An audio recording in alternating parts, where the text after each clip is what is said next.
नमस्कार, आप देख रहे हैं इंडिया वॉइस। मैं हूं आपके साथ जो सिंह। बुलेटिन की शुरुआत करेंगे। इस वक्त की बड़ी जानकारी सामने आ रही है। किसानों का दिल्ली कूच आज 14,000 किसान शंभू बॉर्डर पर मौजूद, जेसीबी के साथ बॉर्डर पर मौजूद किसान। तो ये बड़ी जानकारी सामने आ रही है। 14,000 किसान शंभू बॉर्डर पर मौजूद है और जेसीबी के साथ ये किसान बॉर्डर पर डटे हुए। बॉर्डर पर सुरक्षा के पुख्ता इंतजाम किए गए हैं। तो किसानों का दिल्ली कूच है आज और ये बड़ी जानकारी सामने आ रही है। 14,000 किसान शंभू बॉर्डर पर डटे हुए हैं और आज किसानों का दिल्ली कूच है। तो ये बड़ी जानकारी दिल्ली से सामने आ रही है। जेसीबी के साथ किसान बॉर्डर पर मौजूद हैं। एमएसपी की मांगों को लेकर जो है किसानों का धरना प्रदर्शन लगातार पिछले कई दिनों से जारी है और एक बार फिर से आज जो है किसान दिल्ली की ओर कूच करेंगे। 14,000 किसान शंभू बॉर्डर पर मौजूद हैं।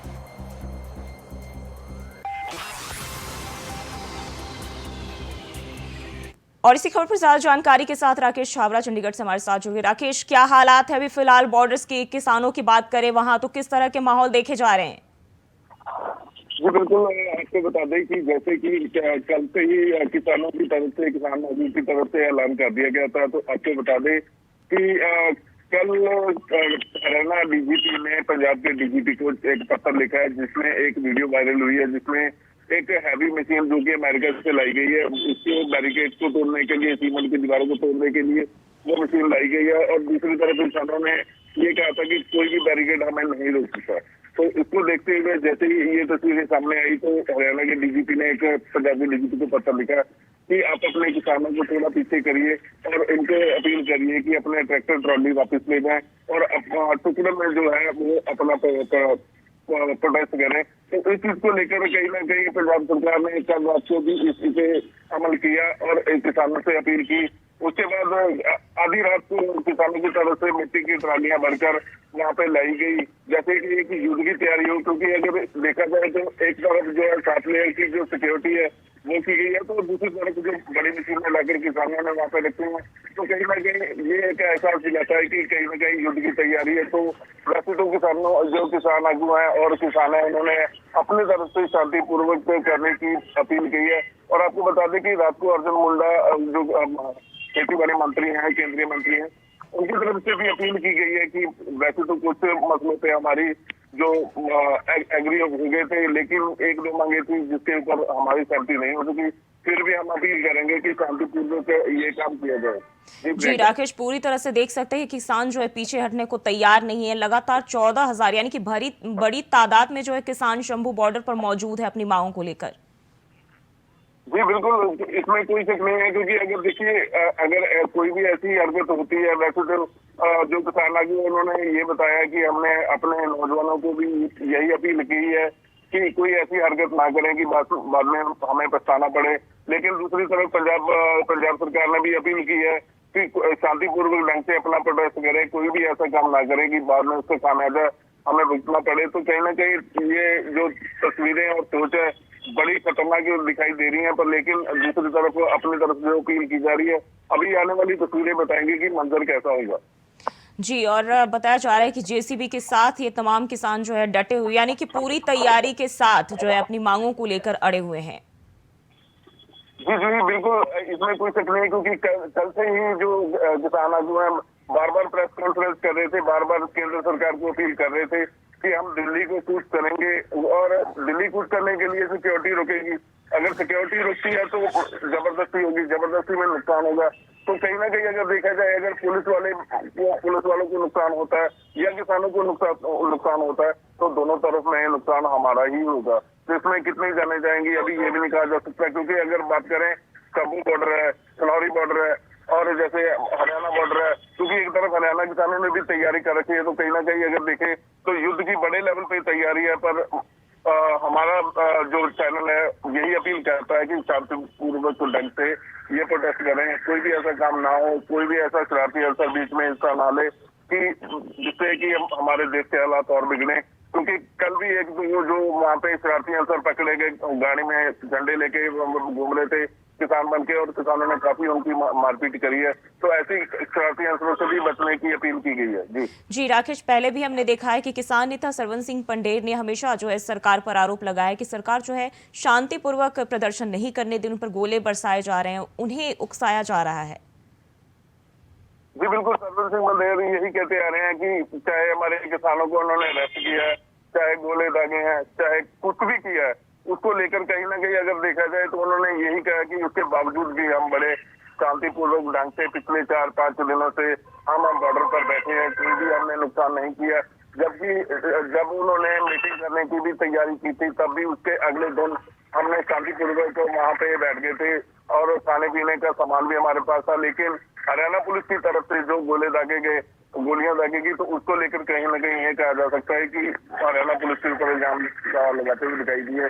पर हरियाणा पुलिस भी अपील कर रही है कि ऐसा काम कोई ना हो कि जिसकी वजह से खामियाजा हमें भुगतना पड़े। जी, अगर हम बात कर ले पंजाब और हरियाणा सरकार की, उनका क्या रुख है? क्योंकि दोनों राज्यों से जो है किसान लगातार अपने प्रदर्शन को आगे बढ़ाते हुए दिल्ली की ओर बढ़ते जा रहे हैं, लेकिन सरकार की ओर से क्या कोई कदम उठाए गए इसको लेकर? कोई बातचीत तो हो नहीं पा रही है। जी बिल्कुल, आपको बता दें कि पिछले 2-3 दिन से हरियाणा प्रशासन, एसपी है, डीजीपी है, वो ऑनलाइन होके लाइव होके अपील कर रहे हैं कि कोई भी शरारती हरकत ना करे। क्योंकि पिछले दिनों में कुछ वीडियो जारी की गई थी जिसमें दिखाया गया कि किसानों की तरफ से पुलिस को उकसाया जा रहा है, और ऐसी कई तस्वीरें सामने आई थी जिसमें पुलिस को चिढ़ाया जा रहा है कि हम यहाँ पे आ गए, हम ये करेंगे वो करेंगे। ऐसी तस्वीरें भी सामने आई थी। तो दूसरी तरफ हरियाणा सरकार भी ये अपील कर रही है कि आगे ना बढ़े, अपना प्रोटेस्ट बैठकर करें, अलग अलग टुकड़ों में प्रोटेस्ट करें। और आपको बता दें कि जो नेवी में यूज होने वाली मशीन है, साउंड मशीन है, वो बड़ी हैवी मशीन है, और जो सूत्रों के हवाले से हमें खबर मिल रही है कि वो साउंड ऐसा सिस्टम है कि अगर उसको ऑन कर दिया जाता है तो 1 किलोमीटर के अंदर जो कान के पर्दे फट सकते हैं, इंसान मर सकता है, दिमाग पे असर कर सकता है। और डीजीपी हरियाणा ने भी इस चीज की अपील करी है कि अपने पत्रकारों की गाड़ियां और पत्रकारों को 1 किलोमीटर पीछे रखा जाए ताकि कोई भी किसी तरह का कोई नुकसान ना हो। तो एक तरफ ये तैयारियां और दूसरी तरफ शांतिपूर्वक अपील की जा रही है, और किसान भी ये कह रहे हैं कि हम ऐसी कोई हरकत नहीं करेंगे। बाकी आने वाली तस्वीरें दिखाएंगे कि क्या मंजर निकल के आता है। जी राकेश, अर्जुन मुंडा मंत्री की बात कर ले तो उन्होंने पहले भी कहा है कि इतनी जल्दी ये कानून बनाना पॉसिबल नहीं है, हम जो है इस पर बातचीत से चाहेंगे कि इसका हल निकले, लेकिन बातचीत में बात बन नहीं पा रही है। जी जी बिल्कुल, बात की जाए जैसे कि पहले भी मीटिंग हो चुकी है, करीब 4 से 5 मीटिंगें हो चुकी हैं, उसके बावजूद भी हल नहीं निकल रहा। उन्होंने यही कहा है कि जो सरवन सिंह पंडेर है, उन्होंने भी यही कहा है कि ये महंगाई हमारी आज की नहीं है। 2 साल पहले भी नरेंद्र मोदी जी ने अनाउंस किया था, गारंटी दी थी कि हम इसके ऊपर इम्प्लीमेंट करेंगे, आपका हक आपको देंगे, लेकिन वो अपनी बातें मुकरते हुए दिखाई दे रहे हैं। ऐसा सरवन सिंह पंडेर की तरफ से कहा गया। लेकिन उसके बाद अभी भी जो पिछले दिनों से जो प्रोटेस्ट चल रहे हैं, उसको लेकर कोई भी सहमति नहीं बनी है। तो ये हमारी एक मजबूरी बन गई, अपना हक लेने की ये हमें इकट्ठे होना पड़ेगा, और हम वहाँ पे पहुंचने के लिए हमें कुछ करना पड़ेगा। तो उन्होंने फिर भी परसों जो प्रेस कॉन्फ्रेंस की गई थी, उसमें भी उन्होंने यही कहा था कि हम केंद्र सरकार को 2 दिन का टाइम दे रहे हैं। केंद्र सरकार चाहे मोदी जी लाइव होके हमें ये बोलते कि हम आपका हक दे देंगे, इम्प्लीमेंट चाहे बाद में दे दें, हमें रिटर्न में दे दें, हम तब भी अपना धरना उठाने को तैयार है। जी और बताया ये भी जा रहा है कि भारतीय किसान यूनियन की तरफ से भी पैदल मार्च निकाला जाएगा।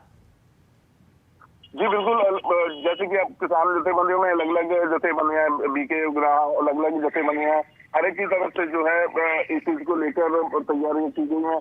अभी कहाँ पे इकट्ठे होते हैं, कैसे इकट्ठे होते हैं, कहाँ पे जाएंगे, किधर से जाएंगे, कैसे जाएंगे, अभी ये भी एक सस्पेंस है। लेकिन इतना जरूर है कि अगर कोई भी ऐसी कोई अशांतिपूर्वक घटना होती है तो उसमें कोई ना कोई नुकसान दोनों तरफ से अपना ही होना। तो अपील वैसे यही अपील करता है कि किसान और पुलिस प्रशासन संयम से काम ले और अब प्यार से अपील से काम करें, तो कोई ना कोई हल जरूर निकल जाएगा। जी और प्रवीण भी गाजियाबाद से हमारे साथ जुड़ गए हैं। प्रवीण, गाजियाबाद और दिल्ली के आसपास के जो बॉर्डर्स हैं, वहां अगर बात करें कैसे हालात देखे जा रहे हैं, क्योंकि किसान जो है पूरी तैयारी में दिल्ली की ओर आगे बढ़ रहे हैं।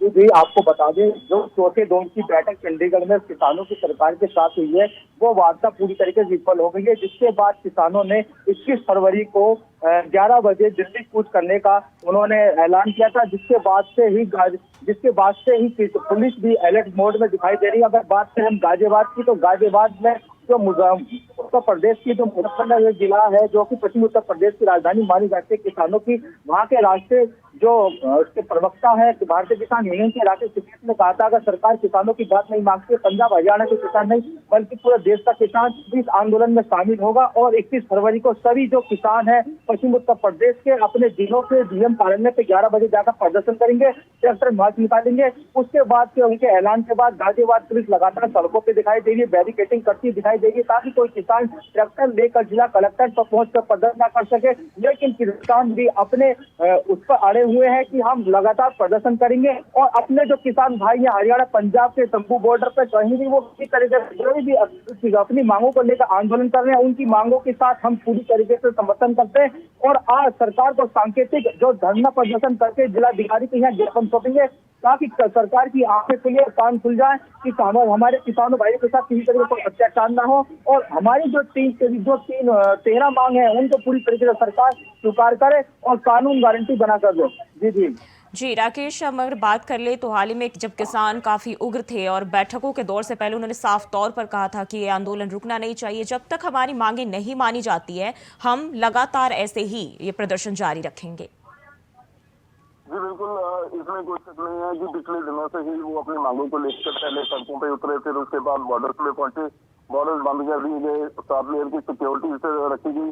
तो कहीं ना कहीं देखा जाए तो सरमन सिंह बंदेर और उनके जो आगू मेंबर्स हैं उन्होंने यही कहा है कि ये जो तस्वीरें दिखाई दे रही हैं, जैसे हरियाणा बॉर्डर पे अगर 7 लेयर की सिक्योरिटी को देखा जाए तो प्रेस कॉन्फ्रेंस में उन्होंने कहा था कि ये चीजें क्या है, हम शांतिपूर्वक आगे बढ़ने की कोशिश कर रहे हैं, शांतिपूर्वक हम दिल्ली जाने की कोशिश कर रहे हैं, शांतिपूर्वक हम बात करने की कोशिश कर रहे हैं, लेकिन ये जो सिक्योरिटी है ड्रोन के जरिए हमारे ऊपर नजर रखी जा रही है, ड्रोन के जरिए हमारे ऊपर गोलाबारी की जा रही है। तो कहीं ना कहीं ये युद्ध का ऐलान करने की कोशिश की जा रही है, जो तस्वीरें वहां से दिखाई दे रही है। पर दूसरी तरफ जो है पंजाब सरकार, केंद्र सरकार और प्रशासन भी उनके शांतिपूर्वक बात करने के लिए जो कह रहा है और वहाँ पे बैठ के, क्योंकि आपको बता दें कि माननीय अदालत की तरफ से पंजाब हरियाणा हाईकोर्ट की तरफ से भी अपील की गई है, पंजाब सरकार को भी कहा गया है कि अपने किसानों को जो है प्रोटेस्ट करने के लिए टुकड़ों में रखें और जो है ट्रैक्टर ट्रॉली जो कि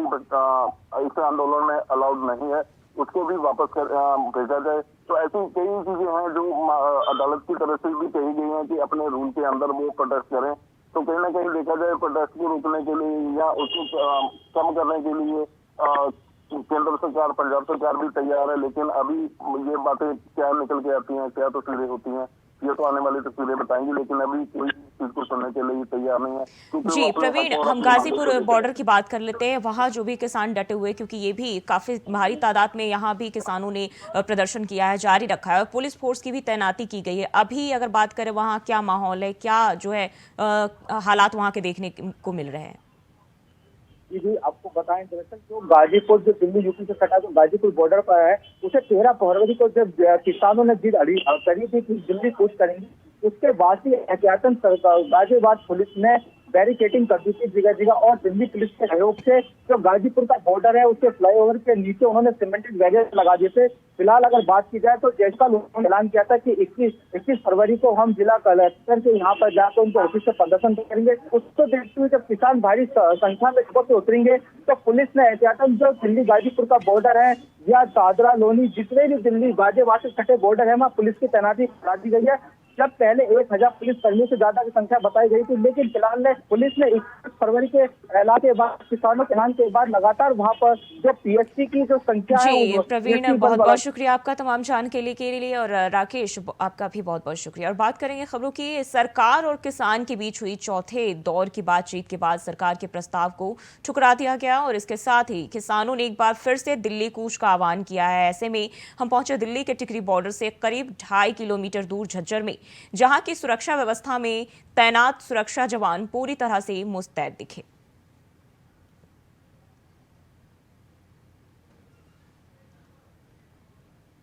किसान और सरकार के बीच खींचतान का दौर लगातार जारी है। 4 दौर की वार्ता के बाद भी किसान लगातार अपनी मांगों पर अड़े हुए हैं। हालांकि चौथे दौर की बैठक के बाद सरकार ने कुछ फसलों पर एमएसपी की बात जरूर कही, लेकिन इस पर भी किसानों ने साफ तौर पर अपनी असंतुष्टि दिखाई। जिसके बाद किसानों ने 21 फरवरी को फिर से दिल्ली कूच का ऐलान कर दिया। ऐसे में इस वक्त मैं मौजूद हूँ दिल्ली के टिकरी बॉर्डर से तकरीबन 2 किलोमीटर दूर रोहतक रोड पर, और ये जो जगह है हरियाणा क्षेत्र में आ जाता है, जो झज्जर ज़िला जो ये जगह है। और आप देख सकते हैं टिकरी बॉर्डर से तकरीबन 2 किलोमीटर दूर जो व्यवस्था यहाँ पर जो सुरक्षा व्यवस्था के मद्देनज़र जो इंतजाम किए गए हैं, साफ तौर पर आप देख सकते हैं, क्योंकि जहाँ एक और कल यानी 21 फरवरी को फिर से किसानों ने दिल्ली कूच का आह्वान किया है, ऐसे में यहाँ पर हलचल एक बार फिर से तेज़ है। और देख सकते हैं सुरक्षा व्यवस्था के मज़र हर तरीके से जो इंतजाम है किए गए हैं, ताकि अगर किसान इस बॉर्डर की तरफ आते हैं तो उस समय सुरक्षा एजेंसी हर तरीके से किसानों से निपटने के लिए, उस हालात से निपटने के लिए तैयार है।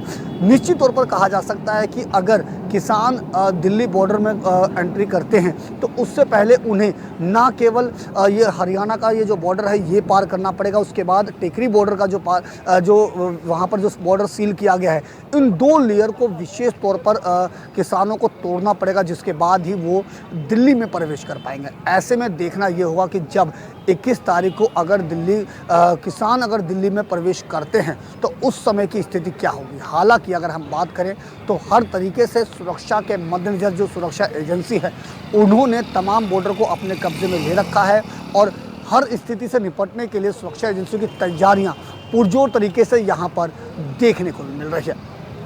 Ajit Kumar, India voice, Delhi.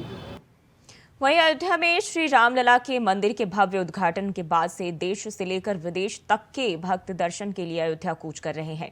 राम मंदिर में रोज भक्त रिकॉर्ड तोड़ दर्शन कर रहे हैं, तो वहीं श्री रामलला के दिव्य दर्शन करने के बाद कई भक्तों ने अपने अनुभव भी साझा किए, जिनसे बातचीत की हमारे स्टेट कोऑर्डिनेटर अनिल पाठक ने।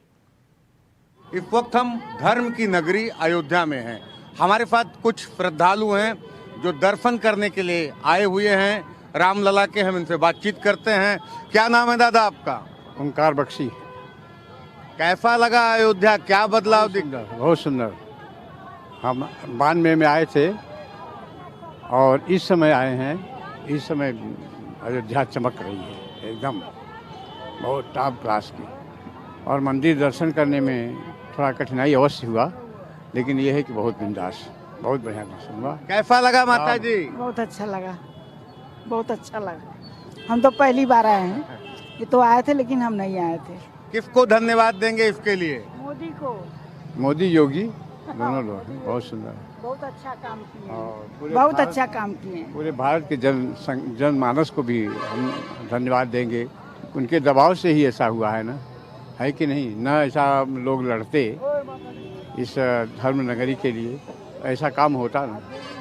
मजबूर भी हुए, मोदी भी हुए, योगी भी हुए कि जनमानस की इतनी मांग है तो हम क्यों पीछे रहें।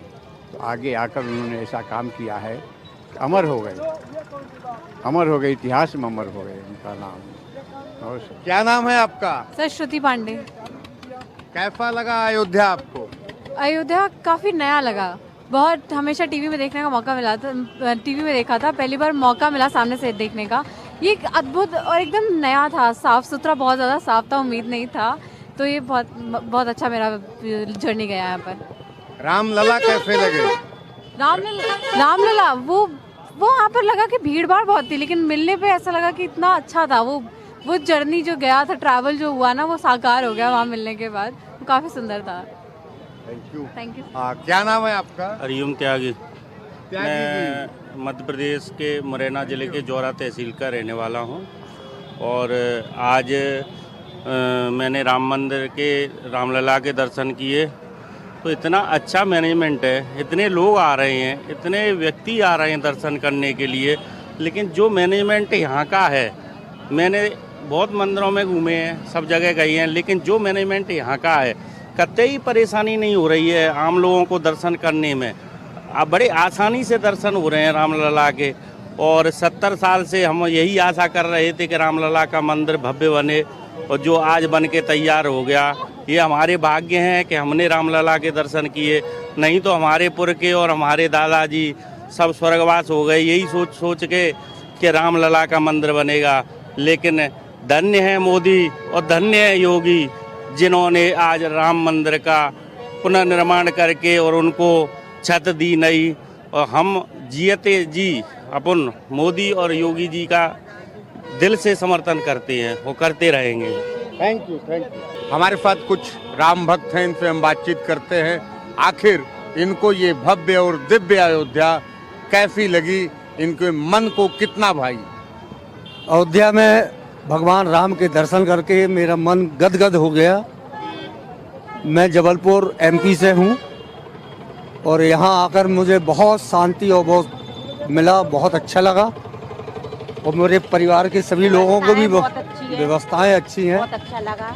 भारी भीड़ होने के बाद भी दर्शन में ज़्यादा समय नहीं लगा, बहुत शीघ्र हमको दर्शन हो गए। क्या महसूस किया आपने? बहुत अच्छा महसूस किया और हमने 2 बार दर्शन की। इतनी भीड़ होने के बाद भी हमने 2 बार दर्शन किए। बहुत अच्छा लगा, तबीयत खुश हो गई। रामलला कैसे लगे? बहुत सुंदर और दिल देख के बहुत गदगद हो गया मन। मोहनी सूरत, उनकी मोहनी सूरत देख के हम मोहित हो गए। इतनी सुंदर सूरत है हमारी। किसको श्रेय देना चाहेंगे? मोदी जी को। और मैं कर्नाटका बेंगलोर से आई हूँ और लंबा टूर है मेरा। हम लोग